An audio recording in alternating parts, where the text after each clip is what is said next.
dedicated to that corpse smell. Emitting it is all it does now. 3% still. Okay.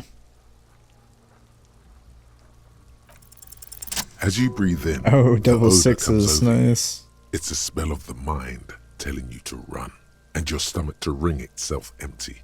With your hands at your sides and your eyes squinting, you stand in it. It's a puzzle.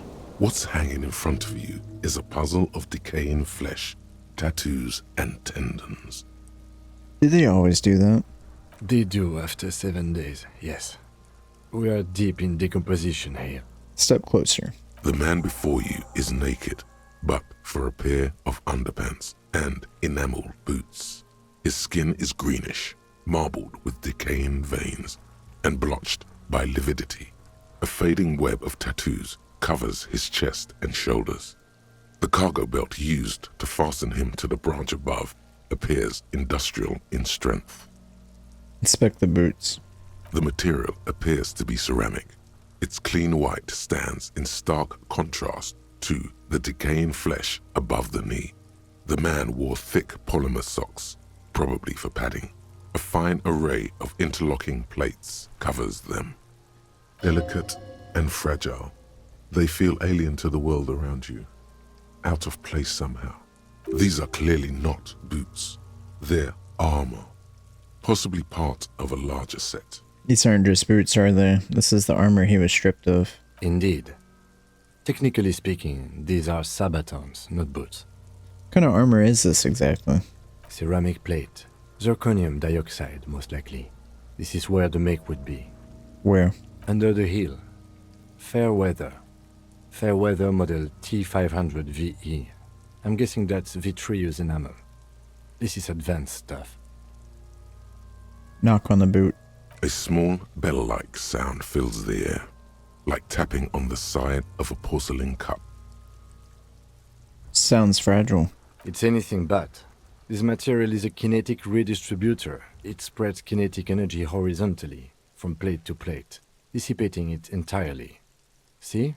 Faint, organic lines cover the plates where they separate into smaller ones. These plates then divide into smaller plates until there are hundreds of them altogether, like whirls of floorboards. The design looks organic, influenced by highly resistant wood materials, like lignum vitae and ebony perhaps. What does this remind me of? If trees were made of porcelain, this is what their cross-sections would look like. Run your finger over the lines. The smooth, glossy surface fractures into ever more intricate interconnections, peaking on the right sabaton, where you notice the whirls are in the shape of a letter and number combination, E50, 100, 1000. Point to it. Looks like there's a serial number on the right sabaton. Good. Can you read it to me? He tips the drawing ball point of his pen on his tongue. X5415 6745 678222. Let's lie. E50, 100, 1000. We have a make and a number. That's something. We can use the radio in my kinema when we're done. Either station can chase it for us. Pull the boot off. This feels dangerous. Are you sure? Grab the boot under your arm. The stench fills your nostrils. As you push downward, an ominous creaking sound comes from above. Stop! The lieutenant's voice is sharp. He looks at you with the boot under your arm. Pig's gonna pull his head off. Brutal! Oh, this is a bad idea, isn't it? You're going to pull his head off. Do it, homo! Do what? Pull his head off. There's no point performing an autopsy if you do. We'll have compromised the coroner's case. Indeed, from this angle, it does look like the neck isn't going to take much more. Being dead for a week has all but liquefied his muscles. What are you trying to achieve anyway? Why are you hanging on to that boot?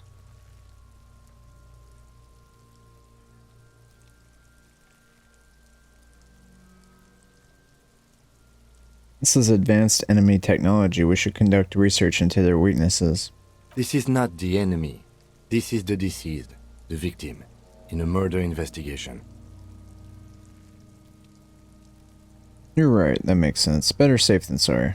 That doesn't mean anything, Detective. Besides, Lieutenant taps on the boot. there's no way you are getting them off. All the organic matter in his body has been flowing down into the boots for 7 days. They are fused to his feet now. Why do you think they are the only thing left on him? You're sure there's a way to peel them off, but first the body needs to be down. And second, it would probably be better if the lieutenant wasn't around. Sounds like a plan. The anticipation makes you crack your fingers. Feels nice. Nice and cracky. Okay, got it. Processing will take care of them. With the situation in the morgue, it will yield nothing. But we must pick our fights. Should we continue? The material looks out of place here. It is. It's expensive. The lieutenant draws a line in the condensation on the ceramic with his index finger. We've requested similar material for our tactical units for years now. The constabularies deemed it too costly. In that time, we've lost 6 men to semi-automatics. How much are we talking about? For a full set, about 4 years of wages. For the northwest region of Revachol, an officer's average yearly income is 5,500 rial, unadjusted for rank. Wait, my yearly pay is 5,500 rial? Not too much, yes. It's enough. The lieutenant nods, wiping his finger on his sleeve. How could this man afford such expensive hardware? That's for us to find out. Mr. Gart implied he was security personnel for the harbor company. This confirms my own assumptions. Initial report? Just something I scraped together from my station. An area report on Martinez. I'm sure you did the same. He's not actually sure of that. He's just being tactful. These look pretty advanced for a security guard. I agree. This equipment is way beyond what a guard can afford. Where's the rest of it? Scavenged by locals? Piece by piece. He's been out here for 7 days. It would be odd if they didn't. We should keep a lookout for these pieces. The armor could yield information. Maybe he'll know something. Understood. The sabatons dangle off the man's decaying form, ageless and synthetic. Back off and look at the corpse. The cadaver slowly twists on the cargo belt, his torso covered in tattoos and extremities blotched pink and blue. Inspect the belt. The hangman's knot is pulled tight by the weight of the corpse below. Yellow, hard-edged polyester cuts into his neck. Above, a sliding buckle ties the belt to the branch. This is a steel-reinforced cargo lashing belt, big brother of the regular cargo belt. It's used for tying cargo under 6-rotor airships. Don't ask me how I know, but this is a lashing belt used for airlifting cargo. Airlifting. I thought it was used on lorries for strapping cargo to them. Apparently this is the reinforced kind for air transport.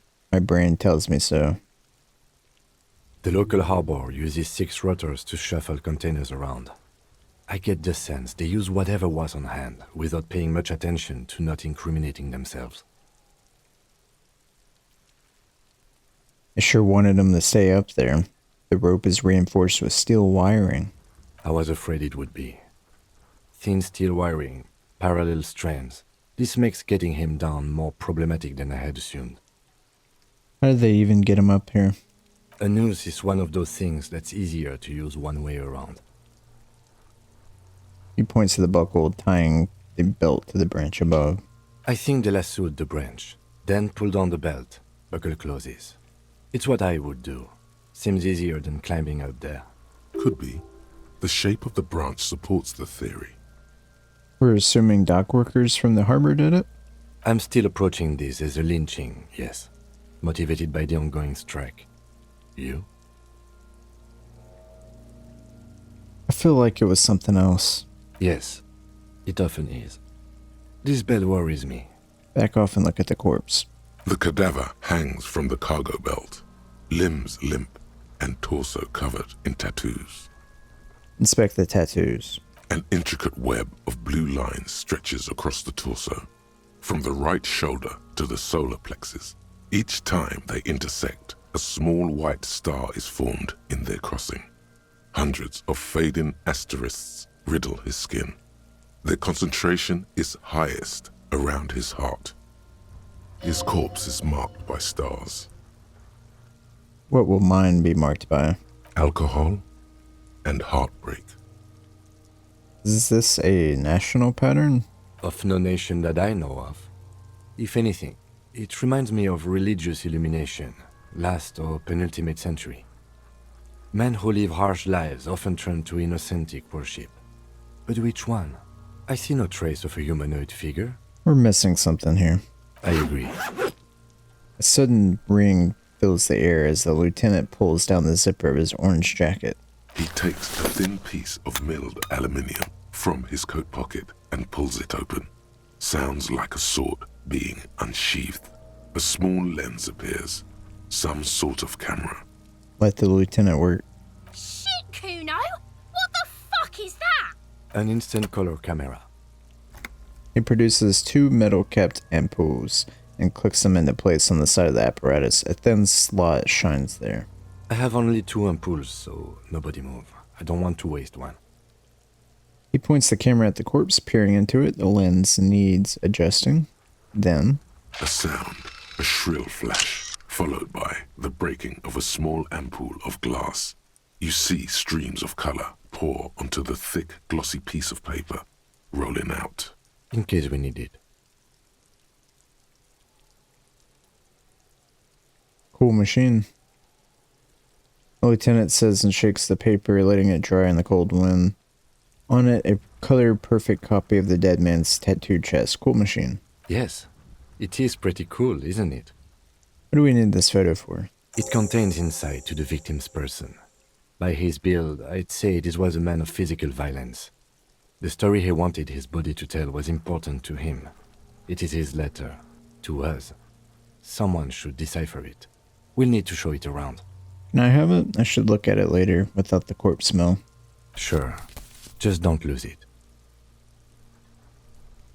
He hands you the piece of rolled-up photo paper. It's no larger than a pack of cigarettes. The glossy-eyed corpse looks by, his mouth mute and his skin as colorful as the chemical rainbow on the photo paper, teeming with opportunistic organisms. Look him in the eye. His eyes are milky white and blind to the world, protruding comically from their sockets. There is no one home, just subaquatic terrors. The dark brown hair grows on his head. His face is ready to explode from the organic processes inside. The death's head grin has passed. What remains is an unrecognizable mess. Tell me who you are, dead man. I'm gone. Where have you gone? Into the wild pale yonder. Where is that? In the past. Way out in the west. I can see you're gone, but who are you? I'm a joke. Look at me. There's nothing funny about you. There is nothing funny about jokes either. Who were you when you were alive? A killer. A motherfucker. And a killer. I have another question for you. Go ahead, Cobbo. What is happening? What do you mean? I'm talking to you. It's the power of your Black, frothy liquid starts bubbling on his lips. imagination. Go ahead. Ask me more questions. You fucking love questions. Why do I love questions so much? Because you're a copperoonie. Look at all of them go. Do you want more questions? Yeah, give me questions. Here you go, you loony. Is my name Rooney? Fuck no. You're no Rooney.